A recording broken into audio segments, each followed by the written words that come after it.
Quick Slants is presented by your local New England Honda dealers.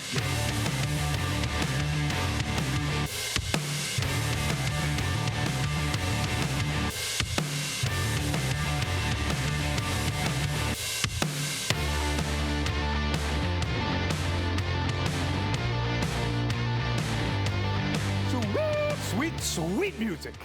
How can you not like to hear this? We're bringing in talent 1,000%. So have a lot of cap space. Love it. And cash. Yeah. Ready to burn some cash. Easy on the burning of the cash. You just got hired. But if you think that's a little bit of a reckless approach to slap that out there, here's a reminder. This Patriots team spent $10 million guaranteed on Isaiah Wynn, and they spent another $49 million combined for 2 seasons of Nelson Aguilar and Jonnu Smith. That's taken a flamethrower to almost $60 million. This team is down to the studs on offense, which we will get into in this program. And they have a fleet of their own free agents that they need to make decisions on in the next month or so. It's a 4-3 team with no quarterback, no tackles, unproven guards, no tight ends, 1 running back, and no high-end wideout. They better be ready to spend.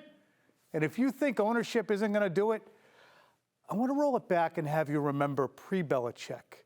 Bledsoe, Armstrong, Coates, Law, McGinnis, Malloy, Ted Johnson, all those guys had contracts near the top of the market. They're going to be spending, Phil. And I'll get to you in a second. Here's the game plan. That was a pregnant pause. Might have been twins. The offensive coordinator search. We're going to get into that. Where to begin with this team in the offseason? What about Bill? Where's he going to land? And finally, polls and comments. Phil, let me... Tom! There you are. Hi. Been here the whole time. They got to spend, and it's okay to say we're bringing in talent instead of saying we're going to do what's best for the football team. You have to. They have no other path to take. They have to spend, Tom, just to get to the spending floor as required by NFL rule. So there is going to be some money spent. It's highest spend it. Do you have to set it ablaze? Do you have to set Robert Kraft's hard-earned money ablaze, Tom? No, you could allocate it properly because you have so many damn holes all up and down your roster. You got to have some really good contractual construction as well to make sure you're not taking too many whacks at too many different times. Otherwise, you'll end up in the figurative cap jail. Time now for Quick Fire, presented by your local New England Honda dealers. And the first domino to fall with the coaching staff could be Demarcus Covington landing the coveted defensive coordinator job. Phil, you and I have spoken about this in the past. Demarcus Covington most likely a favorite, and Albert says strong favorite. Brings 7 years of experience working in the building to the table, the past 5 as a defensive position coach alongside head coach Gerard Mayo. Could be by the end of the week with special teams and defensive coordinator potentially. What do you think of the Covington move? He's ready. He's ready. He, to me, would be the right choice. I just got off the phone, actually, with a coach who worked with him down at the Senior Bowl. Had nothing but glowing remarks in terms of Demarcus Covington's readiness. He told me usually defensive line coaches, they're pretty zeroed in on what happens at the line of scrimmage, but not Covington. He understands the linebacker level, the secondary level as well. He had an opportunity on many occasions to address the room, so to speak, down there in Mobile, Alabama. Did that with energy, was impressive in that regard. And Tom, it's an interesting environment down there for the Senior Bowl. You don't know anybody. You don't know the players. You don't know your fellow coaches, and his people skills really stood out, makes him a good match for Gerard Mayo. And obviously, he understands what Mayo's going to want to do on defense with all the time they've spent together. You need good lieutenants to watch everything for you so that things are heading in the right direction. Meanwhile, we have the offensive coordinator situation. The Patriots still need to make a move on that. Here's the candidates right now. 4 offensive coordinators the Patriots have scheduled interviews with. Phil, you got Cayley, you got Robinson, and you have Dan Pitcher. Handicap them. Pitcher, I'm going to say, is a very low percentage chance, Tom, because he looks like the odds-on favorite to become the offensive coordinator in Cincinnati, where they, as you could probably remember, have a few more established offensive stars there. Might be a better situation for him. In terms of Caley, Robinson, they're both coming from this McVay tree. Caley only there for a year. Robinson, more time with McVay, but not as much time as Caley as a coach. A little bit like Mayo in that regard. Former player, didn't play as long as Mayo. Former player, only has coached since 2018, 2019, somewhere in there. But both guys would have experience with a couple of great coaches. Zach Robinson here as a player briefly. Nick Caley here as a coach for a long time, and both with Sean McVay. So I think both options would be sound options. I just wonder, Tom, how quickly this thing has to happen. We're going to circle back to more offensive coordinator talk when I hit my slant. But first, I want to talk about how the Chicago Bears went about their search for offensive coordinator. Josh Schrock, writing for NBC Sports Chicago, said about the hiring of Shane Waldron, Bears general manager Ryan Poles and head coach Matt Eberflus said that they will be looking for a candidate who is a great teacher, adaptable, able to create explosives, and innovative. The Bears said their OC interview process would, I love this part, ask the candidates how they design offenses around quarterbacks with different skill sets. Waldron apparently aced that test. All right, Phil, let's get to it. You got 3 different talents at the top of the draft at quarterback. Are you going to try and fit the coordinator of the quarterback, or are you going to try and fit your quarterback leaning toward the coordinator? I want a coordinator who can do a little bit of everything. I want the coordinator to be able to adjust with whoever it is that's playing quarterback, because I don't want to be locked into Jaden Daniels if between now and by the time we get to the draft, something happens and maybe you don't love the guy. So maybe you hired an offensive coordinator who's great at running quarterback run scheme, and that would be a great fit for Daniels, who might run somewhere in the 4-4s. But then all of a sudden you don't end up with that guy. Then what do you do with the coordinator? I want a coordinator who can coordinate around Caleb Williams, Drake May, Jaden Daniels, veteran quarterback X.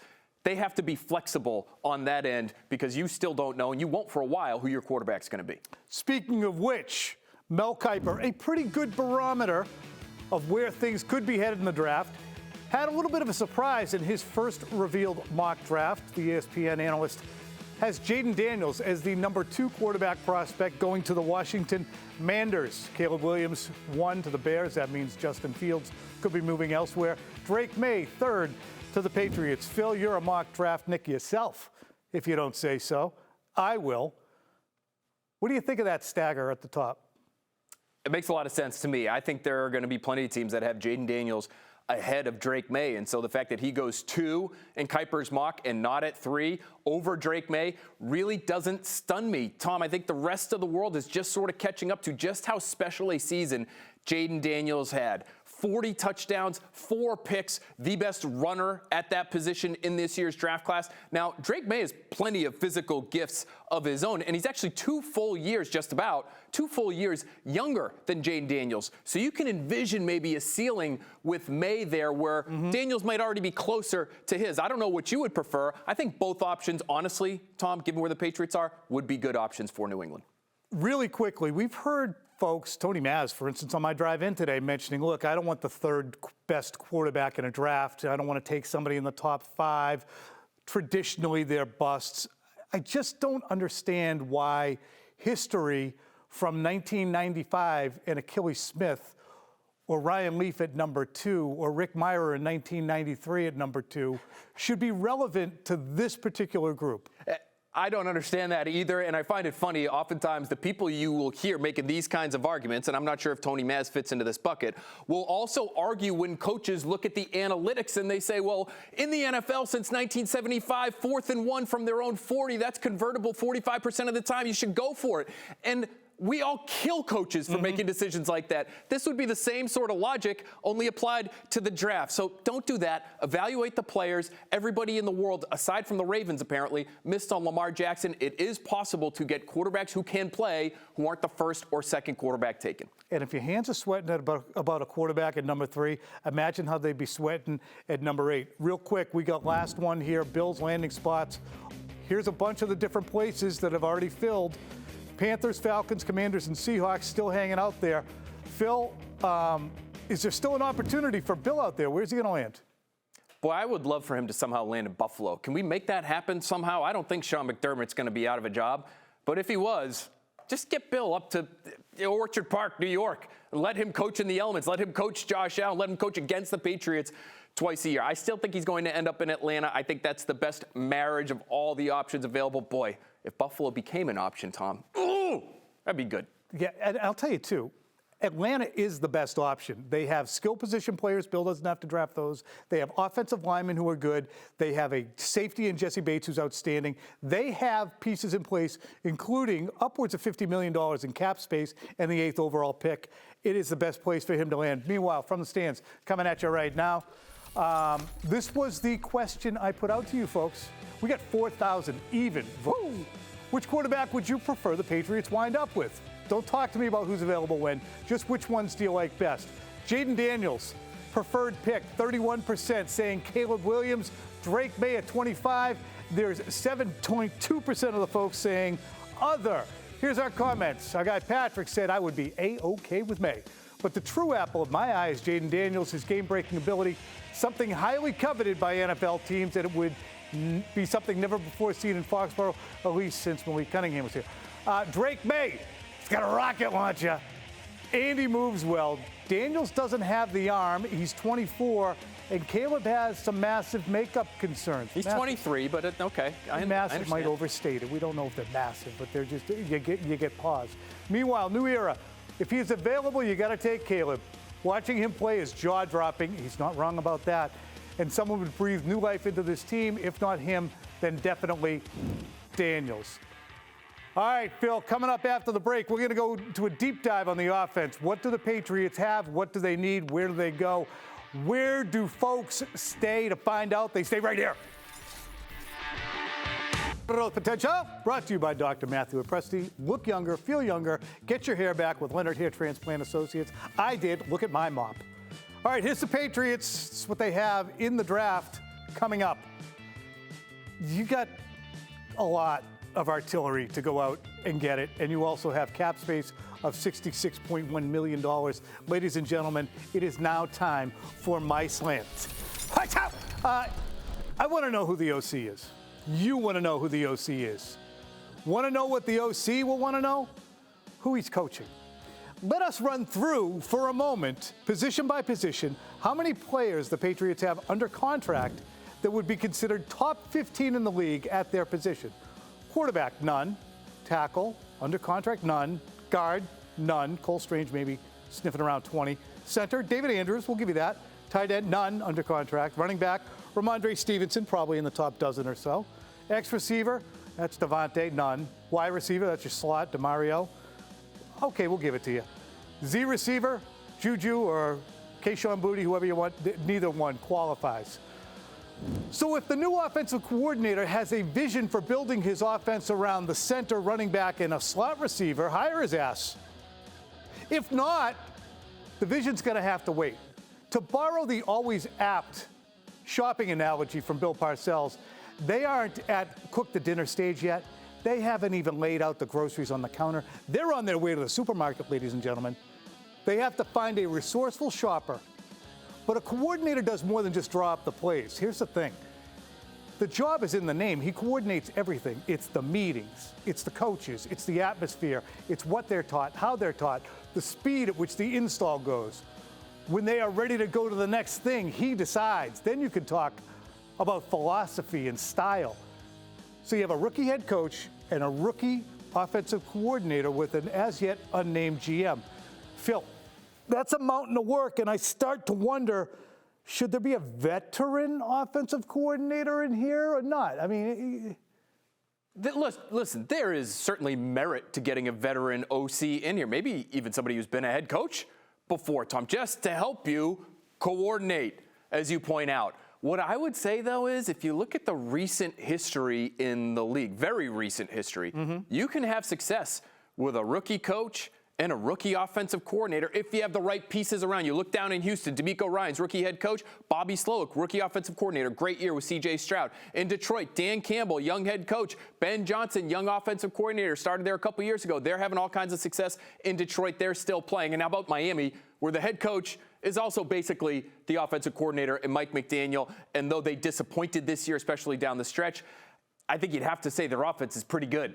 So I think there is merit to going young, and as long as those ideas are fresh and you can communicate them in the right way and you can get those guys coordinated properly, you can have success whether the OC is experienced or not. You know what I like about the Houston analogy and comparison is those two are facts, Slowick and Ryans, but they had an overlord in Caserio who's very well equipped. You had in Miami before McDaniels came in, you had Chris Greer. So you do need to have somebody who has some experience as an overlord, but also a vision and an aggressiveness, because both the Dolphins and the Texans were built somewhat on trades, were they not, Phil? Oh, yeah. I mean, Miami, Tyreek Hill, massive, massive deal. All right. Listen, Phil, you're going to like this because Mayo used to work with us here. Thought it'd be fun to give you a sampling of what the guy was like in terms of teaching the game. Here he is back in 2018 discussing a Dante Tower interception of Patrick Mahomes. Enjoy this. Mahomes puts the ball in the stomach of the running back. The linebackers, all three of those guys stepped up, so they're in the line of scrimmage. The rule is if you're too far in the line of scrimmage, you'll just keep going. So if he was too far in the line of scrimmage, he would turn it into a pressure and try to get to the quarterback. But Hightower, being the smart guy that he is, and this is a 70% Hightower. Can't wait to see this guy later in the season as he continues to get healthier. But he's in the line of scrimmage. He's like, wow, I can get out. I'm not that far. He turns around, steps back in the passing lane, catches the interception, makes a huge play, and even gets a chance to hurdle Mahomes down the field. It's a nice contribution from me with the little widgets. Yeah, well done by you. Thank you. It's interesting to hear how he teaches because obviously it'll be different in front of a room full of professionals than he is talking to me and to a studio audience or home audience. But there's a lot to glean from the way he does things. We're going to keep rolling those out as we go along, I think, Phil. I love it. And it kind of shows you how he's going to coach. It's okay to go outside the lines a little bit as long as you keep it on the canvas. That's what Mayo always says. It sounds like Hightower there kept it on the canvas, even though he didn't necessarily do what the rule would instruct him to do. I think our guy Josh Uche, who's coming up after the break, will allude to that same exact philosophy. And I have to ask you, it's the most obvious one. Is Gerard Mayo a good hire as a head coach in the NFL? In my opinion, Gerard Mayo is a great hire. When I first got here, Gerard being my position coach, I was very young, a lot of maturing to do, and he had a lot of patience with me and just the lens that he sees the game through. It's just a very creative lens and, gives the players a lot of, flexibility to maximize their talents. So I think Coach Mayo is a great hire. I remember when he was a player, I'd walk in to the locker room during media access period, and I would see him sitting with players, not in a demonstrative way, but just as the regular course of things, on a laptop with a guy just going through the things that needed to be gone through. And that was as a player. Is he a good teacher? He's a great teacher. I mean, like I said, he gives us a canvas to paint on. And, as long as we're painting within the framework of the canvas is whatever picture we want to paint in. Just different things we may not be seeing from a player's perspective. Him being a former player, he's able to give us a lot more insight into, little tidbits that might make the game slow down more for us. So you hear, Josh, that every generation is different in the way they process, relate, and operate. Is your generation difficult to relate to? I mean, the best way to answer that is, we're in the digital age, so there's a lot more information than there's ever been before. So, it's kind of hard to sift through what's real and what's not. And I think Coach Mayo does a great job of, keeping the guys focused on what really matters within the building. So I think he relates great to this generation, my generation. And, yeah, I think it's very relatable. What kind of impact, though, did Bill have on you as a player and as an individual? Man, just coming into the league at a pretty young age, 20, 21 years old, there's a lot of things you don't know. There's a lot of maturing you need to do. And just the discipline and the system and the routine that goes on here has allowed me to kind of be able to function at a high level outside of the building and just, going into being with my family, just trying to be the best leader I could be and just, being able to be regimented, and, from the knowledge Coach Belichick has passed on, from systems to, going into his office and we talking pass rush to, any mistakes I made. Just I don't know. It's a lot. There's a lot, and it's hard to kind of really put into words. But it's just like I feel like special relationship, and he's definitely done a lot for me and my family. So Your future is somewhat uncertain right now because you're going to be a free agent. What's your mindset as you head into free agency, which really begins in a month and a half, 2 months? yeah, my mindset is control the controllables, like we're taught here all the time, and that's my training, that's my diet, that's my routine, and that's just being as efficient as I can outside the building, and I kind of just let my agents handle that stuff. There's not much I can do in those regards, but just work on myself, become better. Do you want to come back to the Patriots? I do, and I've expressed that. And again, that's my family's up here. I've got most of my family up here, and I've become comfortable with the guys, with the coaches, and again, it's something that my agents and the coaches and everybody's gonna have to figure out. And there's only so much I could do, but control the controllables, and it's just becoming better. You're always going to be connected to this in this program. What's it like being a part of the Patriots? There's 31 other teams out there, but being a part of the Patriots in the 2000s is a unique experience. Could you envision yourself being someplace else, or does the draw of who this team has been also pull on you? I say, it's an honor to have been selected, to play for this, prestigious team, one of the winningest teams in the NFL. It's not an easy task that a lot of people can't handle, but to have been chosen to be here, they feel like I could get the job done, and that's an honor. And again, I've been here 4 years. I haven't been anywhere else. This has been home for me for 4 years, and at times it's hard to envision myself being anywhere else. But again, it's out of my control sometimes. In terms of business and all the intricate stuff that goes into it. If you can't get enough of Josh Uche's voice and his information, check out the latest Patriots Talk podcast. You can scan the QR code right there. It's on your screen. You can find it on your favorite podcasting apps or on YouTube. It's presented by FanDuel Sportsbook. Make every moment more. Uche, of course, is one of many Patriots who is entering free agency.